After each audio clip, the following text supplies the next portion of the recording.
Sir एक ऐसा नाम जिसे आज YouTube चैनल पर हर कोई देखता रहता है।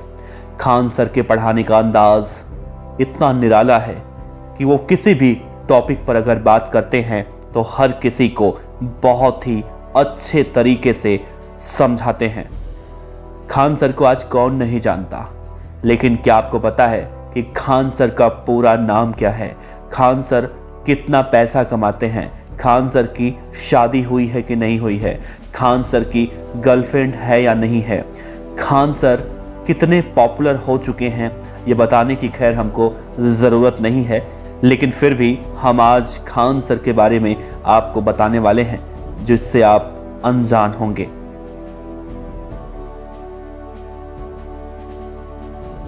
बिहार के पटना जिले की सबसे बड़ी coaching Khan GS research centre के संस्थापक डायरेक्टर फैजल खान, जो कि अपने पढ़ाने के अलग अंदाज से इतना फेमस हो चुके हैं कि कुछ ही महीनों में इनके YouTube चैनल में इतनी बढ़ोतरी हुई है कि अभी तक इनका YouTube चैनल 5 मिलियन सब्सक्राइबर पार कर चुका है।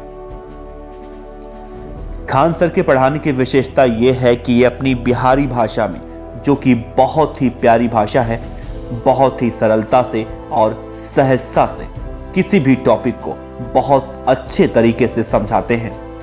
खान सर को लोग बहुत ज़्यादा पसंद करते हैं। इनको आजकल लोग दूसरा अब्दुल कलाम भी कहने लगे हैं। खान सर का पूरा नाम फैजल खान है। इनका जन्म उत्तर प्रदेश के गोरखपुर जिले के एक मध्यम वर्गीय परिवार में हुआ। पापा आर्मी में कार्यरत थे, जो इस समय अब रिटायर हो चुके हैं।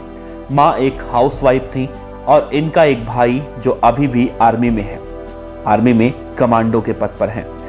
खान सर की भी हमेशा से यही इच्छा थी कि देश की सेवा करने के लिए वो आर्मी में जाएं और वो भी कमांडो बने, और इसके लिए उन्होंने एनडीए का एग्जाम भी पास कर लिया, लेकिन फिजिकली फिट नहीं होने की वजह से उनका सिलेक्शन नहीं हो पाया। एनडीए में सिलेक्शन नहीं होने के बाद खान सर बहुत दुखी हुए। इनके पिता और भाई ने कहा कि अगर तुम सेना में नहीं जा पाए तो क्या हुआ, जनता की सेवा ही देश की सेवा समझो और जनता की सेवा करो। तुम जनता की सेवा करो और जब उसको लक्ष्य बना लोगे तो तुम्हें यहाँ पर ही सुकून मिलेगा। खान सर को अपने पिता और भाई की बातें समझ में आई और वो निकल पड़े एक ऐसे रास्ते पर जहाँ पर हर कोई जाना नहीं चाहता। अगर आप सोच रहे हैं कि खान सर कोई गलत रास्ता चुन लिए तो बिल्कुल आप गलत सोच रहे हैं। खान सर निकल पड़े लोगों को पढ़ाने, लोगों के पढ़ाने का जिम्मा उन्होंने उठा लिया। खान सर के बारे में आगे आगे हम जो आपको बताएंगे, आप सुनकर सोचेंगे कि हमारे देश में जहां एक तरफ धर्म के नाम पर राजनीति की जाती है, धर्म के नाम पर झगड़ा होता है, धर्म के नाम पर दंगे देखने को मिलते हैं, उसी देश में खान सर जैसे लोग भी हैं जो सबको इकट्ठा होकर शिक्षा प्रदान कर रहे हैं, लोगों को आगे बढ़ने का हौसला भी दे रहे हैं। खान सर अपने पिता और भाई की बात मानकर लोगों को कोचिंग देने लगे और ज़रूरतमंद और जनता की सेवा करने लगे। खान सर ने एक अनाथ आश्रम खोला और उसमें अनाथ बच्चों को कभी भी अपने माता पिता की कमी नहीं महसूस होने दी। बच्चों की सभी ज़रूरतों को खान सर आज भी पूरा करते हैं। खान सर ने एक गौशाला भी खोल रखी है जिसमें वो अनाथ गायों को रखते हैं, उनकी देखभाल करते हैं। खान सर के पढ़ाई की अगर बात की जाए तो इन्होंने अपनी शुरुआती पढ़ाई लिखाई गोरखपुर से की। खान सर बचपन से ही पढ़ाई में बहुत ज़्यादा रुचि रखते थे। जब 9वीं क्लास में थे तो उन्होंने अलीगढ़ मुस्लिम यूनिवर्सिटी के स्कूल की इंट्रेंस एग्ज़ाम की तैयारी की और 10वीं में थे तो उन्होंने पॉलिटेक्निक की तैयारी की, लेकिन जब वे 12वीं में थे तो उन्होंने AIEEE की तैयारी की। लेकिन जिस दिन AIEEE का एग्ज़ाम था उस दिन वो सुबह जल्दी नहीं उठ पाए और उन्हें रात भर पढ़ाई करने की वजह से नींद आ गई, जिसकी वजह से उनका AIEEE का एग्ज़ाम छूट गया। खान सर अपना ग्रेजुएशन इलाहाबाद यूनिवर्सिटी से किया जो BSc से था। वो अपना ग्रेजुएशन करते हुए 3 बार जेल भी जा चुके हैं। खान सर जब कॉलेज में थे तो स्टूडेंट यूनियन के सदस्य थे और स्टूडेंट के हक के लिए 3 बार जेल का चक्कर भी काट चुके हैं। खान सर ने अपना ग्रेजुएशन कंप्लीट करने के बाद PhD किया और साथ ही वो मानचित्र विशेषज्ञ भी हैं। खान सर जब छोटे थे तो बिहार में जहां पर उनके मामा का घर था वो अक्सर वहां पर जाया करते थे और समय वहीं पर बिताते थे और वहां के लोगों से बिहार के महापुरुषों जैसे महान सम्राट चंद्रगुप्त, चाणक्य, महान गणितज्ञ आर्यभट्ट के बारे में लोगों से सुना करते थे, लोगों की कहानियां सुनते थे, ऐतिहासिक महत्व के बारे में जानने की रुचि रखते थे।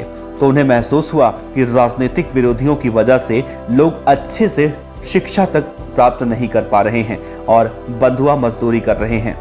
तब खान सर ने एक टारगेट बनाया कि मैं बिहार में सस्ती और अच्छी एजुकेशन दूंगा जिससे लोग आसानी से पढ़ सकें और आगे बढ़ सकें। खान सर का मानना है कि शिक्षा उस शेरनी का दूध है, जिसने उसे किया है वो जरूर दहाड़ा है। और उन्होंने पटना के सबसे बड़ी coaching centre Patna GS research centre खोली और इसके साथ ही उन्होंने पटना की सबसे बड़ी लाइब्रेरी की स्थापना की। शुरुआत में उनके कोचिंग संस्थान में बहुत कम छात्र थे, लेकिन उनके पढ़ाने के तरीकों को देखकर उनकी कोचिंग में बहुत तेजी से बढ़ोतरी हुई। वो एक बार में 2000 बच्चों को एक साथ पढ़ा सकते हैं। कुछ लोग जगह नहीं होने की वजह से घंटों तक खड़े होकर भी पढ़ते हैं। खान सर अब तो ऑनलाइन क्लास भी लेना शुरू कर चुके हैं। अगर हम ऑनलाइन क्लास के बारे में बात करें तो खान सर कोरोना की वजह से ऑनलाइन क्लास ले रहे हैं। ऑनलाइन क्लास के लिए उन्होंने अपना एक ऑफिशियल ऐप भी लॉन्च किया है जिसका नाम खान सर ऑफिशियल है, जिस पर वो ऑनलाइन क्लास पढ़ाते हैं। खान सर के बारे में एक चीज़ और, पहले उन्हें बिहार के लोग जानते थे बस, लेकिन ऑनलाइन पर क्लास की वजह से उन्हें कई राज्यों के लोग जानने लगे हैं। खान सर ने अपने एप्लीकेशन यानी कि जो ऐप है उनका 11 रुपए का फीस उन्होंने रखा है और अब उनका एक यूट्यूब चैनल भी है जो Khan GS research centre Patna के नाम से है। अभी 50 लाख से ज़्यादा सब्सक्राइबर उस यूट्यूब चैनल पर हो चुके हैं। खान सर के गर्लफ्रेंड और शादी की बात की जाए तो खान सर की कोई गर्लफ्रेंड नहीं है। उनकी सगाई हो चुकी है मई में, लेकिन उनकी शादी होती उससे पहले कोरोना वायरस ने देश में दस्तक दे दिया, जिसकी वजह से खान सर को अपनी शादी पोस्टपोन करनी पड़ी। उनके मंगेतर इस समय BHU यानी कि बनारस हिंदू महाविद्यालय में डॉक्टर हैं। लेकिन कहते हैं दोस्तों, जब कोई आदमी अच्छा काम करता है तो उसके कई दुश्मन भी देखने को मिलते हैं। खान सर पर कई बार हमले भी किए गए और कहा जाता है खान सर हर हमले का जवाब इसी तरह से देते रहें। जितना लोग उन पर हमला करते हैं उतना ही वो अपने पढ़ाने में तेजी दिखाते हैं, मतलब वो अपनी धार को और भी ज़्यादा मजबूती करते हैं। अगर बात करें खान सर के YouTube चैनल से कितनी कमाई होती है तो खान सर के YouTube चैनल की जितनी भी कमाई होती है उसका ज़्यादा हिस्सा वो इन सब कामों में लगाते हैं, जैसे कि गौशाला, अनाथ बच्चों की देखरेख, पढ़ाई लिखाई में, इन सब चीज़ों में वो बहुत ज़्यादा पैसा दान कर देते हैं। तो खान सर को जिस तरह से लोग अब्दुल कलाम भी कह रहे हैं तो ये कहना गलत नहीं होगा। जो इंसान आज के समय में बिना किसी मतलब के एक दूसरे की सहायता कर रहा हो वो इंसान वाकई में बहुत ज़्यादा महान हो जाता है।